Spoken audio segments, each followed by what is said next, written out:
Today, one of John Barger's PhD students is running an experiment to investigate the priming effects of temperature. What we do in our experiment, we very briefly expose people to a warm or cold substance. And what we expect to happen is that that simple experience with a warm substance or a cold substance will prime people to sort of activate these feelings of warmth and comfort and the things that we've learned about since we were very young. And when we have those things in mind, those things we know will color people's judgments and decisions and their behaviors as well.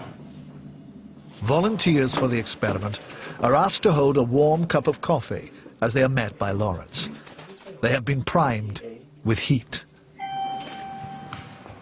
The purpose of the experiment is to record participants' judgments about Lawrence's colleague, Randy. How was your break? It was awesome. It was good until I got stranded in Florida because of the snowstorm in New York on Friday, so I got stranded. The theory is that the hot drink will somehow elicit positive feelings towards Randy, even several minutes after experiencing the warmth of the cup. And here's the killer question. Would you give Randy a permanent job? Based on your brief interaction with Randy, or would you hire him as project manager?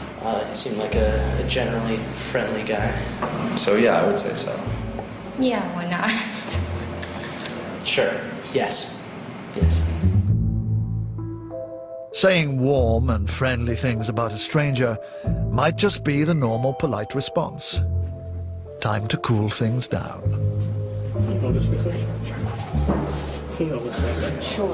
Can you spell this for a second? Except for the temperature of the drink. Identical conditions. The same conversation with Randy. How was your break? You glad to be back? Not really. And 6 minutes later, the same questions from Lawrence. Based on your brief interaction with him, would you recommend him or would you hire Randy as project manager? As a leader, I'm not sure. Based on the brief interaction? No. Maybe not from the impression that I got.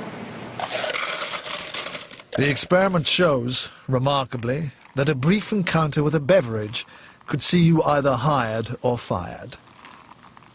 It's a powerful effect, and one that might have worrying applications. In the case of, say, consumer products, feeling warm about a product presumably will make you more likely to buy it. Feeling warm about a spokesperson may make you be more likely to listen to that person and trust their judgment. So beware politicians handing you cups of coffee, right? Essentially, yes.